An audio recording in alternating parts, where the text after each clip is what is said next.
อ่านโจทย์ดีๆนะข้อที่2โจทย์ข้อที่2เขาบอกว่าจำนวน x ตอนที่บรรจุใน 4s และ 4p ออร์บิทัลของ x y 2 ลบและ z บวกทั้งหมดรวมกันเท่าใดเขากำหนดมาให้ x มีเลขอะตอมเท่ากับ37เขียนไว้ก่อน37 y มีเลขอะตอม32แล้วก็ z มีเลขอะตอมเท่ากับ24นะครับเพราะฉะนั้นถามว่าอิเล็กตรอนที่โจทย์กำหนดมาให้เนี่ยมันไม่ใช่32ไม่ใช่24แล้วแต่ x นี่ใช่แน่นอนเพราะว่าเป็น x เฉยๆใช่ไหม y 2 ลบ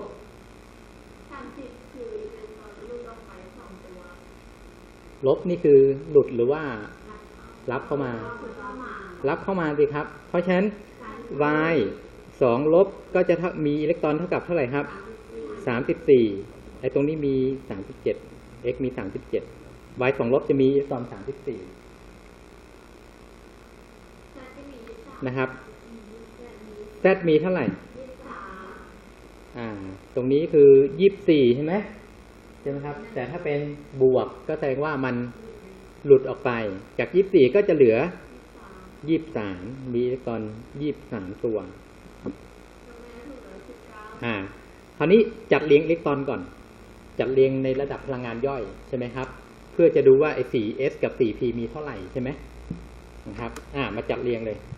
37เนี่ยจัดเรียงไปเลย 1s 2 2s 2 2p 6 3s 2 3p 6 4s 2หมดหรือยังพอ 4s 2เสร็จปุ๊บก็มาเข้าที่อะไรมาดูเนี่ยเราอย่าเพิ่งไปเข้า 4p นะใช่ไหมเนี่ยดูจากลูกศรใช่ไหมครับเราต้องเขียนตรงนี้ไว้เลยแล้วก็เวลาเราวิเคราะห์เนี่ยพยายามลากเส้นให้ได้นะครับลากเส้นให้ดีอย่าเพิ่งไปท่องเอา4s 2ก็ต่อด้วย 4p เพราะพอ 4s 2เต็มเสร็จปุ๊บมันต้องมาเข้าที่ 3d ใช่ไหมครับเพราะฉะนั้นก็จะเข้าที่ 3d กี่ตัว10ตัวตอนนี้เกินหรือยังเช็คดูด้วยนะตรงนี้คือ10ตรงนี้คือ20ตรงนี้คืออีก10เป็น30ใช่ไหมครับถูกไหมเหลืออีก7ตัวเพราะฉะนั้นอีก7ตัวก็คือพอ 3d เสร็จปุ๊บก็มาเข้าที่อะไรครับ 4p 4p ใส่เท่าไหร่ครับมันเหลือ7ก็คือใส่ให้เต็มเลยไหมเพราะ p ใส่ได้กี่ตัวครับ6ตัวก็ใส่ให้เต็มเลยใช่ไหมครับพอ 4p เต็มเสร็จปุ๊บก็มาเข้าที่ 5s ก็เป็น 5s 1เพราะฉะนั้นแต่ไอตัวที่เราจะต้องเอามาบวกเนี่ยคืออะไรนะครับ 4s กับ 4p ก็ติ๊กไว้ก่อน 4p 6 ตัว 4s 2 ตัวติ๊กไว้ก่อนเดี๋ยวเราต้องเอามาบวกใช่ไหมครับโอเคนะพนิดาช่วงที่หนูไปหาผู้ปกครองมาเลยทันไหมทันนะอันนี้คือระดับพลังงานย่อยช่วงที่หนูไปหาผู้ปกครองครูอธิบายตรงนี้พอดีนะครับคราวนี้มาดู y 2 ลบมีอิเล็กตรอน34ตัวเนี่ยจัดเรียงเป็นลอกมาเลยใช่ไหมเราก็ลอกมาเลยเนี่ยลอกมาได้เลยเพียงแต่ว่าไอ้ตัวที่จะไม่เหมือนกันก็คือไอ้ตัว2ตัวท้ายเท่านั้นแหละใช่ไหมครับถูกป่ะเพราะว่าไอ้ตรงนี้มัน37ไอ้ตรงนี้34มันใกล้เคียงกันใช่ไหมเพราะฉะนั้นมันจะคล้ายๆกับไอ้ตัวนี้แหละแต่ลดลงไปกี่ตัว3ตัวเท่านั้นเองก็ลอกไปเลยครับ 1s 2 2s 2 2p 6 3s 2 3p 6 4s 2 3d 10ใช่ไหมตรงนี้30ตัวละเหลืออีก4ตัวก็คืออะไรครับ4ตัวก็คือ 4p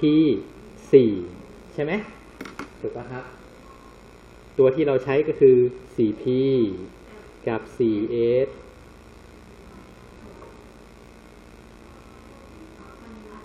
ตัวแรกนี่เท่าไหร่ละมารวมตัวแรกก่อน6 บวก 2เป็น8ตัวที่เราจะเอาเลขมาใช้เท่ากับ8ไอ้ตัวนี้เท่ากับเท่าไหร่6ตัวที่เราจะเอามาใช้ในการตอบเหลือตัวสุดท้ายก็ใส่ไป 1s 2 2s 2 2p 6 3s 2 3p 6 4s 2ตอนนี้กี่ตัวครับ20ตัว หรืออีก3ตัวก็คือ 3D 3ใช่ไหมมันเหลือ3เป็น23ใช่ไหมครับต้องเป็น 3D 3ถูกไหมครับเพราะฉะนั้นตัวที่เรามาใช้ก็คือแค่นี้ใช่ไหมครับอันนี้อีกกี่ตัว2ตัวใช่ไหมครับถูกไหมเพราะฉะนั้นรวมกันแล้วเท่ากับเท่าไหร่ครับ16ตัวโอเคไหมเพราะโจทย์เขาต้องการถามว่า 4s กับ 4p ของเนี่ยทุกตัวรวมกันเท่ากับเท่าไหร่ยากไหมคือถ้าไม่เรียนยากนะใช่ไหมถ้าเกิดว่าเราไม่ได้เรียนรู้มาก่อนเนี่ยเจอโจทย์อย่างเงี้ยมึนเลยใช่ปะนะครับ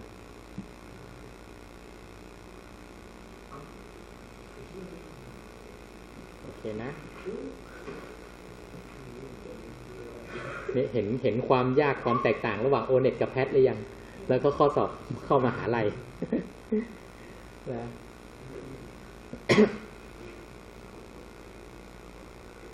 นะมาดูนะครับมาดูข้อถัดไปนะครับธาตุ x มีเลขมวล127และมี74นิวตันขีดไว้ธาตุ x มีเลขมวล127มีนิวตัน74ตัวส่วนไอออน y และธาตุ z คือ y 2 บวกและ z 3 ลบเนี่ยเขาบอกว่ามีอิเล็กตรอนเท่ากับ22และ36อิเล็กตรอนตามลำดับถ้าในสภาวะปกติจำนวนอิเล็กตรอนเดี่ยวเห็นไหมมีอะไรให้คิดเยอะเลยจำนวนอิเล็กตรอนเดี่ยวของธาตุ x ธาตุ y และธาตุ z รวมกันมีกี่อิเล็กตรอนโอ้โหเป็นไงโจทย์แค่2บรรทัดครึ่งเนี่ยมีอะไรที่มันซ่อนไว้เยอะมากมายเลยซ่อนตัวที่1คือตัวนี้ครับเนี่ยเลขมวลมี127นิวตันมี74นิวตันไอตัวที่ซ่อนตัวที่2คือไอตัวนี้ครับ y 2 บวก z 3 ลบมีอิเล็กตรอนเท่ากับเท่านี้กับเท่านี้ตัวที่ซ่อนตัวที่3ก็คือคำว่าอิเล็กตรอนเดี่ยวคำว่าอิเล็กตรอนเดี่ยวก็คือเนี่ยแหละเราจัดเรียงออกมาแล้วมันมีเดี่ยวกี่ตัวอย่างข้อเมื่อกี้ใช่ไหมครับอย่างอิเล็กตรอนเดี่ยวอย่างอันเนี้ยใช่ไหมครับอันเนี้ยบรรจุแบบครึ่งมีอิเล็กตรอนเดี่ยวกี่ตัว3ตัวใช่ไหมครับถูกไหมเป็นไงข้อสอบข้อ3เนี่ยสุดยอดของเรื่องนี้เลย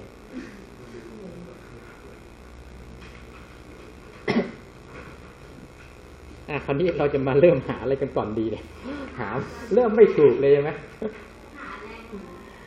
ก็คือมันก็ต้องอะไรที่เกี่ยวข้องกับอิเล็กตรอนดูอิเล็กตรอนของแต่ละตัวกันอิเล็กตรอนของธาตุ x ธาตุ y ธาตุ z อิเล็กตรอนของธาตุ x หาอิเล็กตรอนของธาตุแต่ละตัวหาของ x ก่อน x เขาบอกเลขมวลคือ127แต่บอกเลขอะตอมมาให้ไหมไม่บอกเพราะฉะนั้นจำนวนอิเล็กตรอนเราไม่รู้จำนวนโปรตอนไม่รู้ใช่ไหมครับรู้แต่ว่าเลขมวลแต่คราวนี้เราเมื่อกี้สอนไปแล้วว่าเลขมวลคือมีค่าเท่ากับโปรตอนบวกด้วยนิวตอนใช่ไหมครับโปรตอนมันก็คืออิเล็กตรอนนั่นแหละใช่ไหมเพราะว่ามันเท่ากันธาตุที่เป็นกลางเท่ากันเพราะฉะนั้น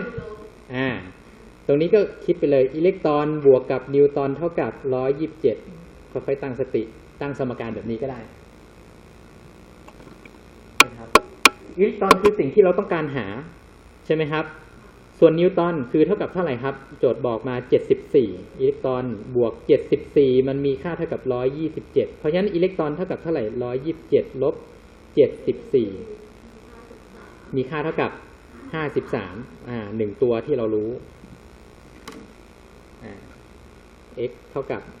53ได้1ตัวละ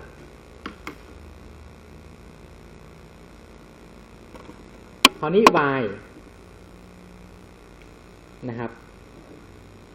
y เขากำหนดมาให้อย่างไร y 2 บวกมันมีอิเล็กตรอนอยู่เท่าไหร่นะมีอิเล็กตรอนเท่ากับ22ใช่ไหมครับ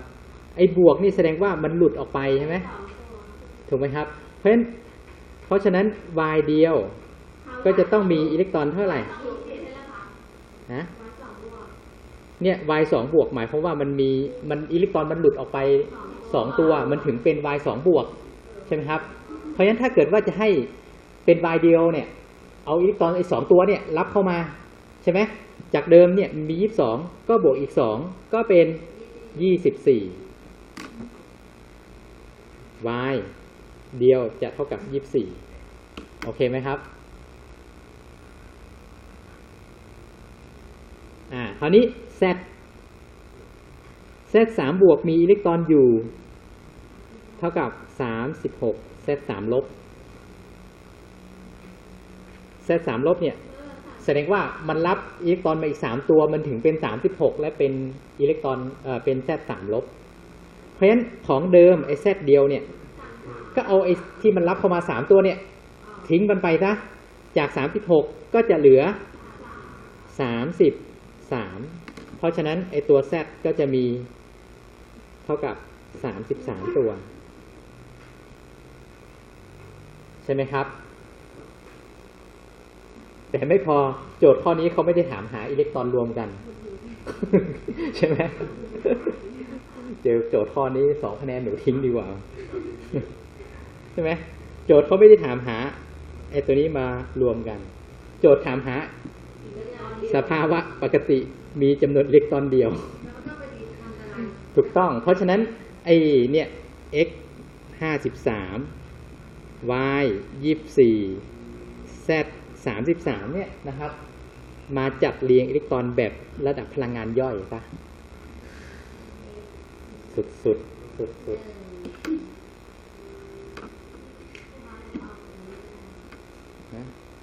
คราวนี้จัดเรียงเลย1s จัดเรียงไงดี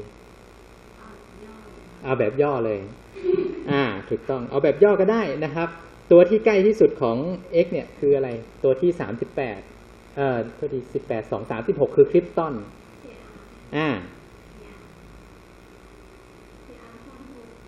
คริปตอนเนี่ย36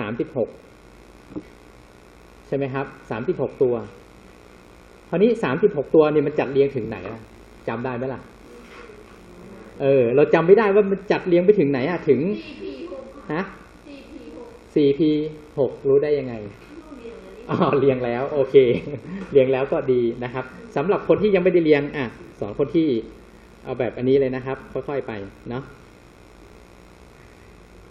ถ้าเกิดว่าใครจำได้นะครับว่าคริปตอนคือ36เนี่ยมันจะไปจบที่ 4p6 เนี่ยโอเคเลยนะครับพอ 4p6 เสร็จปุ๊บมาต่อตรงนี้เลยครับมาเริ่มที่ 5s ได้เลย 5s2 ใช่ไหมนะครับแต่นี่คือครูจะค่อยๆไปนะครับก็เป็น 1s2 2s2 2p6 3s2 3p6 4s2 แล้วก็ 4s2 เสร็จปุ๊บมาที่ 3d10 3d10 เสร็จปุ๊บก็มาเข้าตรงไหน 4p5s นะก็จะเป็น 4p6 5s2 พอ 5s2 เสร็จปุ๊บไปเข้าที่ไหนต่อ 4d ใช่ไหมครับก็จะเข้าอย่างนี้ไปเรื่อยๆ 4d10 อย่าใส่เพลินดูด้วยว่ามันเกินหรือยังใช่ไหมยังไม่ถึงก็ใส่ไปเรื่อยๆ 4d10 ก็มาเข้าที่ 5p ใช่ไหม 5p กี่ตัวบวกตรงนี้ก่อนเนาะตรงนี้10ตรงนี้10ตรงนี้10ตรงนี้8ตรงนี้10 1 2 3 4 48ละ48บวกอีก5เป็น53ใช่ไหมครับเพราะฉะนั้น 5p ก็จะเป็น5ใช่ไหมครับตัวนี้แหละที่เราจะเอามาวิเคราะห์ดูว่ามันมีเนี่ยใครนึกกล่องมันออกนะ p เนี่ยก็จะรู้เลยว่า p มันมีกี่กล่อง3กล่องใช่ไหมครับกล่องละ 2 ตัว แต่เวลาใส่ไอ้5 ตัวเนี่ยไม่ใช่ใส่ตรงนี้1ตรงนี้2ใช่ไหมครับอย่างที่ครูบอกคือใส่กล่องละ1 ตัวไปก่อน3 4 5เพราะฉะนั้นจะมีอิเล็กตรอนเดี่ยวกี่ตัวครับ1 ตัว1วงไว้เดี๋ยวเราจะต้องเอามาคำนวณเราก็คิดอย่างนี้ไป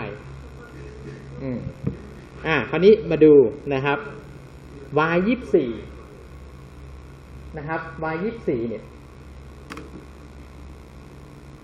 ทำยังไงนะครับในเมื่อเราจัดเรียงตรงนี้ไปถึงตั้ง50 กว่าตัวแล้วสบายแล้วดึงไอ้ตรงนี้ลงมาเลยใช่ไหมตรงนี้ใช่ไหมครับเหมือนกันมาถึงที่ 4s2 จะมี20 ตัวใช่ไหมครับตรงนี้ก็จะเป็น 3d เท่าไหร่ครับ4โอเคไหมคราวนี้ 3d 4เนี่ย d เนี่ยมีกี่กล่อง5 กล่องถูกต้อง1 2 3 4 5ใช่ไหม4 ตัวใส่ไปเลย1 2 3 4เพราะฉะนั้นมีอิเล็กตรอนเดี่ยวกี่ตัวครับ4 ตัว